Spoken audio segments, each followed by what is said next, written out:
Hello baby cakes! Welcome back on my YouTube channel. Again, this is Mar, and for today I would like to share to you guys how I am creating my YouTube pop-ups like this.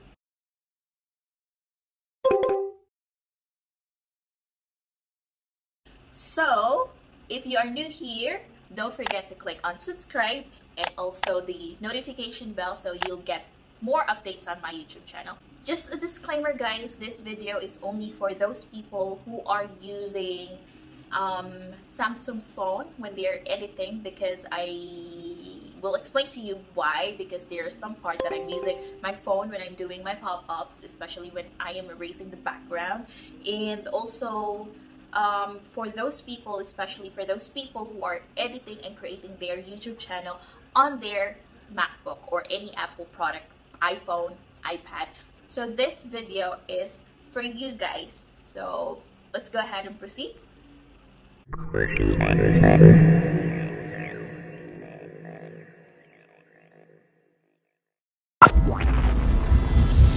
This USB is very helpful for me, especially when I'm transferring or switching files from my laptop to my Samsung phone. As you can notice, there's two types of connector, which is one for USB and one for Type-C. I bought mine in Carrefour Ibn Battuta around 3 years ago, and as I can remember, it's more or less 100 dirhams. But if you like this one, I will link down below in the description box the link in Amazon.at wherein you can get this one for a very cheap price now. So since the border that I just downloaded online is not expanding the way I want it to, I have to do some magic, and my mobile USB will help me achieve that. I'm using File Manager Plus app for my mobile USB to manage my files. So insert your USB, then go to SanDisk. Go to the folder or file you want to transfer to your phone. Click on Copy, then go back to Home. Click on Images, then select where you want to paste the image. Make sure to select the one which is easy to find. So now we're going to start the magic. So I'll open the background eraser app. Then I'll select the file.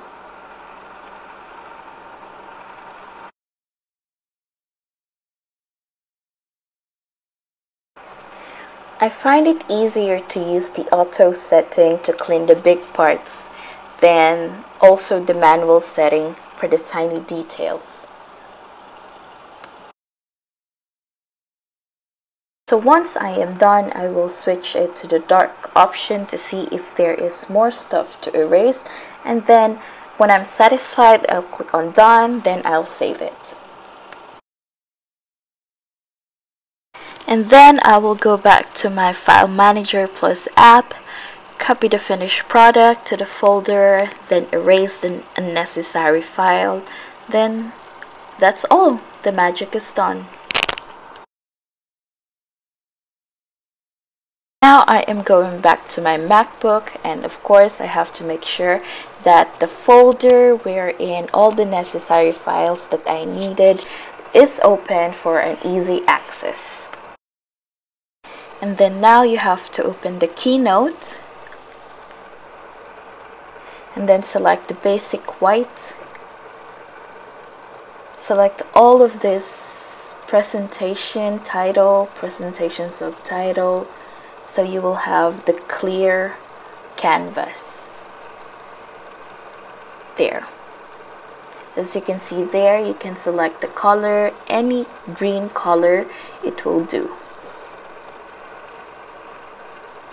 And then go to the upper right corner of the screen, select on document. You will see there the slide size. You can select the widescreen, which is 16:9, or you can check as well some other option that you can use by googling that, and you will see that 16:9 is okay, which is 1920 width and height is 1080. See? Or you can use this one. Sometimes I'm using this option as well, 1280 by 720. So once the slide is set, you can just select the one that you will start on. For me, I will start with Facebook. So I will just drag it to the Keynote. I'll just resize it. Put it to where I want to place it, which is on this part.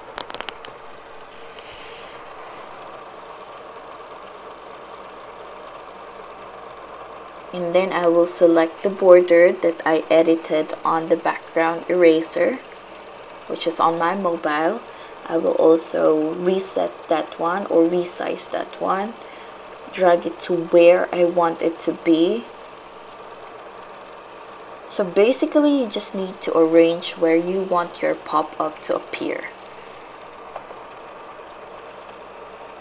I think it's good. And then I will also select this black background, and then I will go to the right panel wherein you can see on Arrange tab. I can put it at the very back of all the icons or all the files that I just pasted or I dragged on the Keynote. And then you can see there, and then for me, I want to put my Facebook account. So I will just add text there. I will start to choose which font I want to choose. Let's use this one.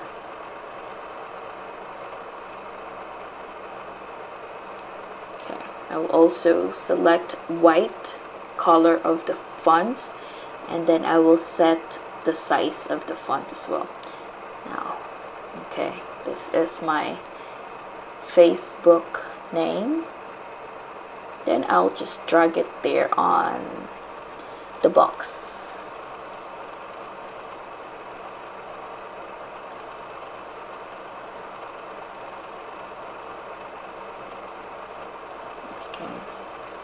See which one is better. Okay, I think this one is good. It's more simple. Ta-da! See, it's cool, right?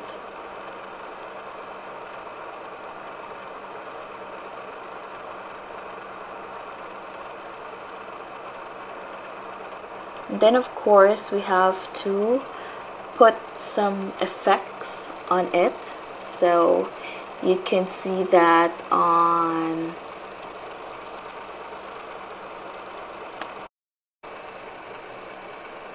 animate section or animate tab on the upper right corner again, and then you can just select what effect you want to have by clicking on preview there. So it's really up to you.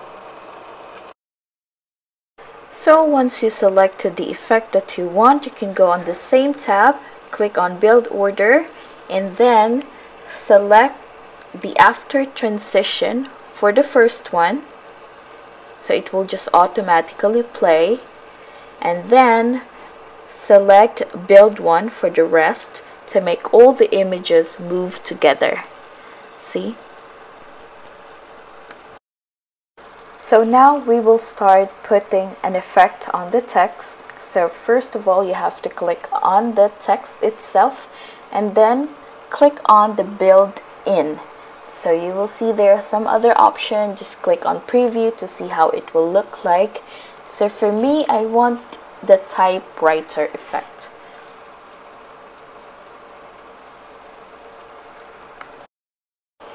So once that you're done with the text animation, you can just go back to the build order, so you can modify the order, and you can always click on preview to see if you're satisfied with the arrangement. So since I'm pretty satisfied with the animation, now I have to create another set of animation wherein all the details will move up. And to do that, I will go to Action tab on the right side of the screen, and then click on Add an Effect, then select Move. You will see that the images are moving sideways, which I don't like, so I have to change that to upward motion. And to do that, you have to go to Build Order again and select the action or the animation. Then you can see that you can change the direction of the movement.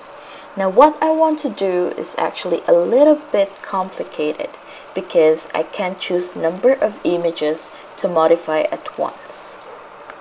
To do what I want, I spent 6 minutes, so let's go ahead and fast forward.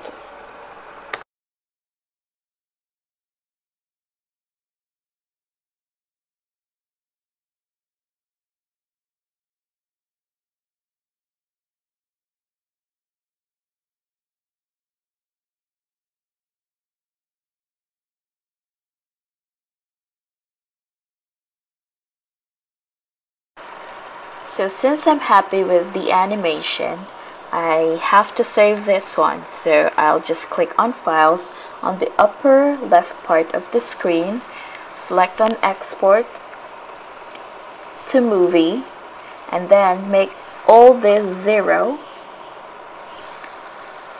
Yes, and then click on Next. And then you can save it to whichever location you desire. After saving the first pop-up that I created, I will go back to the same Keynote animation and create another one. So since the first one ends moving upward, I have to make sure that this second animation I'm creating will start the same way that the first animation ended.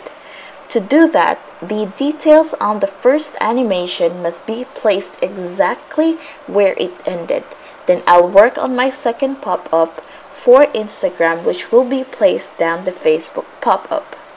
It's a little bit complicated, but let's see if I can work on it.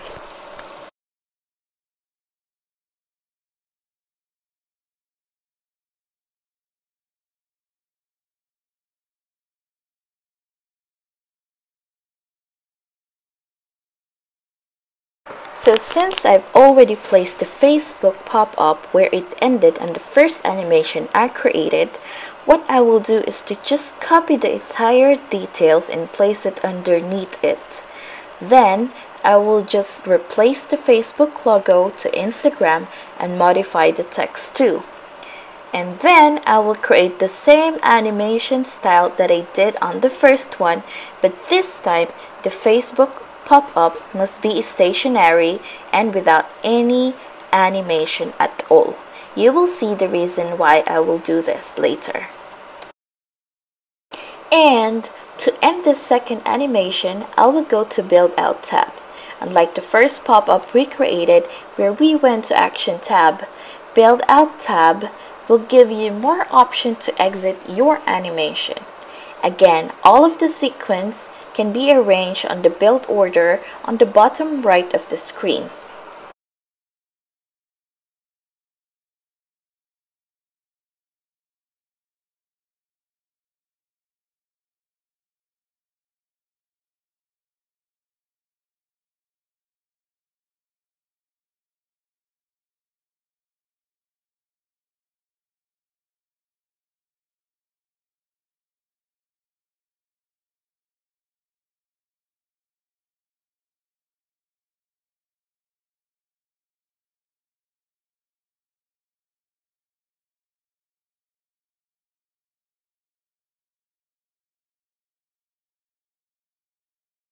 Now, we are going to save this second animation the same way we saved the first one.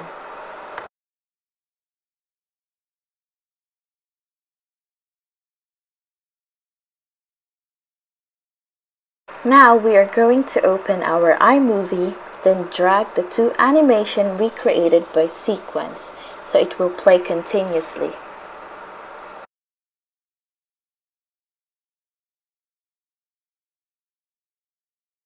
Now let's add sound effects.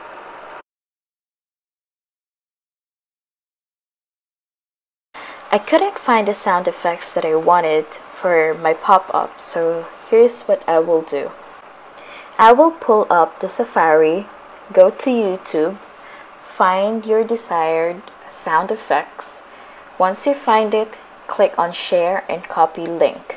Then you will open a new tab on Safari, then go to Google, type YouTube to MP3, not MP4, because it's for video format.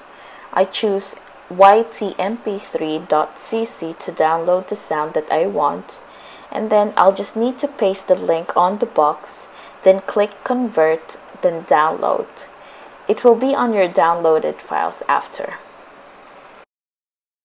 It's done, then you can go back to iMovie and add the sound effects you downloaded and place it on where you'll want it to be heard. And then save your project as a movie. And then it's good. Now let me show you how it will look like.